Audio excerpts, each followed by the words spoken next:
os presento el primer mayor hackeo de la historia de Bitcoin. Más concretamente, fueron robados 25.000 Bitcoins, que hoy en día serían 1.000 millones y medio de dólares. Poca broma. Agradecer, por supuesto, a Pit_Rizo_ en Twitter, que ha traído esta historia. Pero antes de entrar en el meollo del asunto, te recuerdo que si quieres utilizar una plataforma que no te cobre comisiones y con la que poder retirar dinero en efectivo a tu banco cualquier día, incluso domingo, y que te llegue antes de 10 minutitos, puedes utilizar, si quieres, la plataforma QuantTheory Broker que yo mismo utilizo, escribiendo el código BRODAX en el momento de registrarte o aquí en la pestaña de recompensas. Pero ahora sí, vamos con la historia. Vale, empezamos por en principio. Un usuario llamado Alim_Bain perdió 1.600 millones de dólares actuales en Bitcoin, lo que equivale a 25.000 Bitcoins. Este usuario básicamente empezó a minar Bitcoin cuando estaba por debajo de 5 céntimos. Un auténtico visionario, macho. Vale, la cosa está en que tenía las llaves, las claves privadas, la frase semilla de su billetera con 25.000 Bitcoins en su ordenador. Acompáñame a ver esta triste historia. La trágica historia, como nos cuenta aquí Peter Rizzo, que protagonizó Alim_Bain, uno de los mayores robos de la historia de las criptomonedas, literalmente. También es coherente que sea uno de los mayores robos, puesto sucedió muy pronto y eso en comparación a hoy en día pues es mucho dinero. Primero, en el año 2010, Alim_Bain inició uno de los primeros exchanges de Bitcoin del planeta. O sea, el tío no solo era minero, al parecer tenía ciertos conocimientos. Tanto es así que creó el exchange Bitcoin Express, que permitía a los usuarios comprar Bitcoin con PayPal. Estoy seguro que muchos habréis visto ese mini tutorial de ese mismo año en el cual se mostraba cómo comprar Bitcoin con PayPal. Vale, pues ese tutorial fue posible gracias a este usuario, Alim_Bain, el cual creó Bitcoin Express.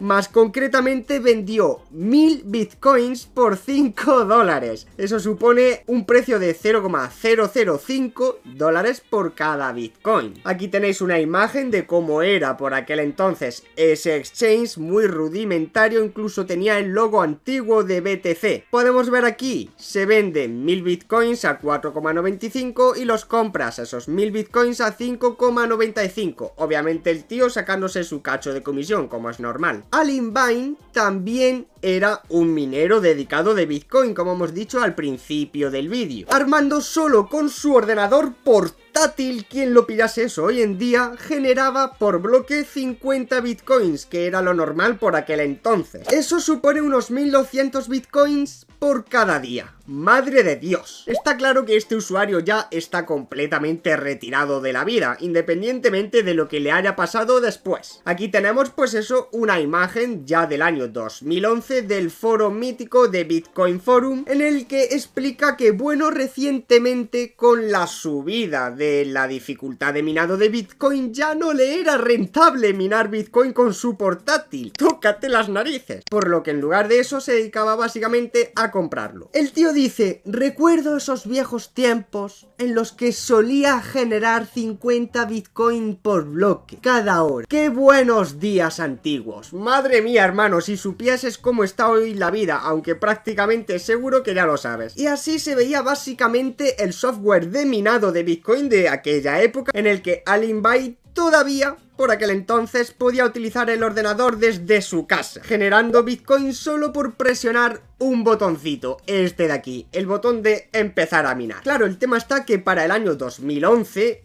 la dificultad de minería se disparó, más concretamente un 114.000%. Es como si todo el mundo, la madre de Alim_Bain, su padre, su primo, su perro, todo el mundo empezase a minar. Literalmente esas fueron sus propias palabras, colocando la dificultad de minado de Bitcoin por aquel entonces en torno a 14 terahashes más o menos. Eso sí, cuanto más estudiaba Alim_Bain lo que era Bitcoin, más se enamoraba del proyecto, hasta tal punto que decidió dedicarse en cuerpo y alma a ayudar a la economía de BTC. aquí tenemos una imagen de dicho foro, como hemos dicho antes, en el que dice: hola chicos y chicas, estoy pensando en nuevas formas en las que pueda contribuir a la economía de Bitcoin. Y ayer por la mañana, mientras me estaba tomando un café en mi local de confianza Tim Hortons, se me ocurrió una cosa. ¿Qué pasa si compro, actuando como un agente intermediario, a la gente bonos de café para esta cafetería Tim Hortons, y a cambio yo os envío esos bonos de café y vosotros me enviáis a mí el precio equivalente en Bitcoin? La verdad es que el tío tenía idea de negocio, era un emprendedor en toda regla. De esta forma cualquiera podría hacer un uso real de sus Bitcoins sin necesidad de intercambiar el BTC por dinero fiat. Como digo, todo un visionario de la economía de BTC. Hasta tal punto que Alinbain rápidamente se convirtió en una ballena de Bitcoin. Y no es para menos, ya que acumuló 25.000 BTC. ¡Madre de Dios! Aplaudió el aumento de precios desde el 2011, obviamente porque el tío estaba forrado, cuando Bitcoin alcanzó su máximo histórico de aquel entonces de $30. ¡Madre mía! Esa, como tal, fue la primera vez que se produjo la primera burbuja de Bitcoin. Para aquel entonces, Alinbain ya tenía $500.000 en BTC, el dinerito mágico de internet, como se le conocía a Bitcoin por aquellos años. Aquí estaban hablando básicamente de un retroceso en el que estaba sufriendo Bitcoin, en el cual Alinbain decía: oye chicos, tranquilos, esto va a pasar como anteriormente cuando retrocedió. ¡Wow! Si supieran los precios de hoy en día. De tal forma que después de la subida gradualmente fue cayendo durante varias semanas hasta que todos nos ajustemos de nuevo al precio y la dificultad de minado. Entonces el precio volverá a subir. La verdad es que Alinbain no estaba para nada equivocado. Pero entonces empezaron los problemas. El 13 de junio del 2011, Alinbain pudo ver cómo una transacción desde su billetera vació por completo los 25.000 bitcoins que tenía, enviándolo a una billetera que aparentemente él no conocía. Para que veáis que ya desde aquel entonces los hackeos en criptomonedas eran relativamente normales, aunque en teoría este fue el primero registrado. Así que simplemente este tío perdió todo el bitcoin que había acumulado. $500.000 que por aquel entonces en Bitcoin eso era una fortuna. El usuario, como él mismo explicaba en el foro, estaba totalmente devastado. Me he despertado esta mañana para ver rápidamente una transacción enorme de todo mi Bitcoin a la siguiente dirección. Dice: siento como que me quiero desvivir. Luego puso un edit que dijo: bueno, a ver, igual estoy dramatizando muchísimo, pero obviamente, macho, me acaban de robar $500.000, ¿qué quieres que te diga? El tío básicamente cayó en depresión. Aunque por supuesto a los pocos años, si no a los pocos meses, se le pasó por completo. Incluso en la revista Forbes, como bien tenemos aquí, catalogó ese hackeo como el primer robo de Bitcoin, $500.000. Como no, los medios de desinformación haciendo su trabajo de desinformar a la gente, metiendo food desde bien temprano. Y tócate las narices porque aquí viene como la parte fuerte del asunto, y es que muchos usuarios dentro del foro de Bitcoin empezaron a acusar a Alinbain de lanzar food. Tócate las narices.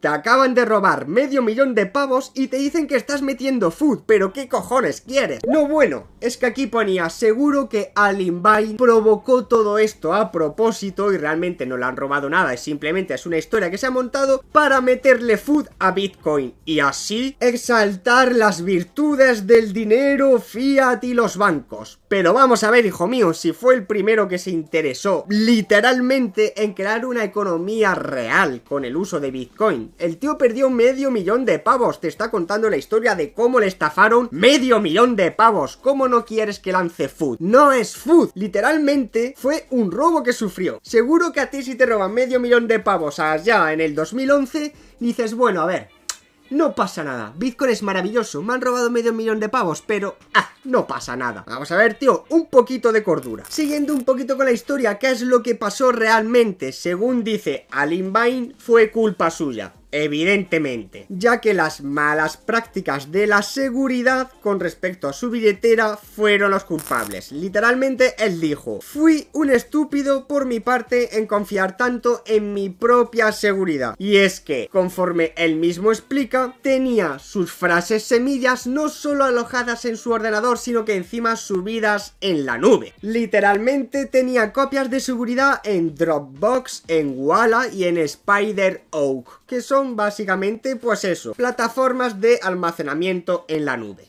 Y dice: una vez que descubrí que los empleados de Dropbox tenían acceso a los documentos de los usuarios, borré corriendo el wallet.dat, que era básicamente sus frases semillas, de dentro de Dropbox. Pero aparentemente el hackeo le vino desde otro sitio, desde un troyano instalado en su ordenador. Claro, hoy en día decimos: a ver, la frase semilla siempre escrita en un papel, nunca lo guardes en tu ordenador. Claro, pero eso en aquellos años, en el 2011 literalmente, pues no se podía saber. Si hoy en día esa enseñanza está tan bien explicada o está tan clara, es precisamente porque a usuarios como este tío de aquí le pasaron esos problemas. Y aún con esas hay mucha gente que guarda su frase semilla haciendo una captura de pantalla, con que imagínate. Más tarde, como he dicho, Alinbain descubrió que todo vino a través de un troyano, Trojan.g. ¡Hijo de p***!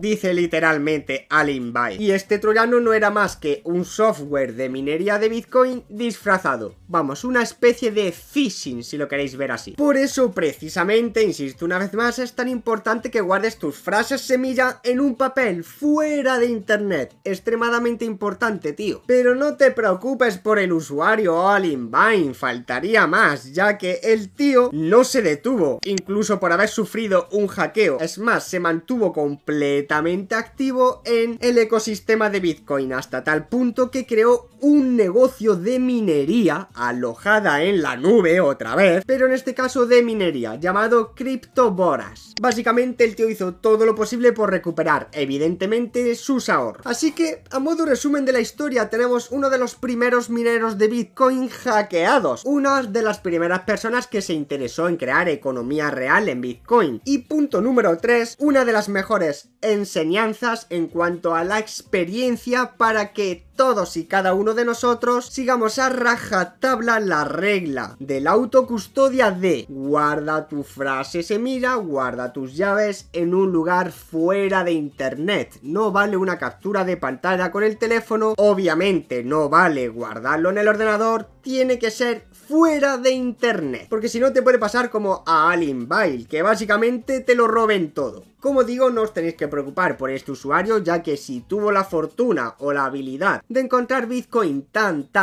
temprano, probablemente haya continuado en el tiempo, y más creando negocios de este estilo. Por lo que hoy en día Alinbain será una de las mayores ballenas de todos los tiempos de Bitcoin, y el tío estará forradísimo. Es normal que al principio te dé un poquito de pena su historia al enterarte de que habrá perdido $500 000 pavos, pero hoy en día estoy segurísimo que tiene más de $1.000 millones encima, o sea que sin problema alguno. Así que nada más, hasta aquí el vídeo. Espero que te haya gustado la historia, que te haya gustado el vídeo. Recuerda que si quieres utilizar una plataforma que no te cobre comisiones, con la que poder hacer retiros hacia tu banco y que te llegue de forma rapidísima, incluso un domingo, puedes utilizar, si quieres, el broker sin comisiones QuantFury, escribiendo el código BRODAX en el momento de registrarte, o aquí en la pestaña de recompensas te llegará un regalito junto con tu primer depósito. Y por favor, antes de irte, no cometas el mismo fallo que cometió Alinbain por aquel entonces, de guardar tu frase semilla en tu ordenador. Por favor, siempre en formato físico. Así que nada más, muchas gracias por haber llegado hasta el final y nos vemos en la próxima.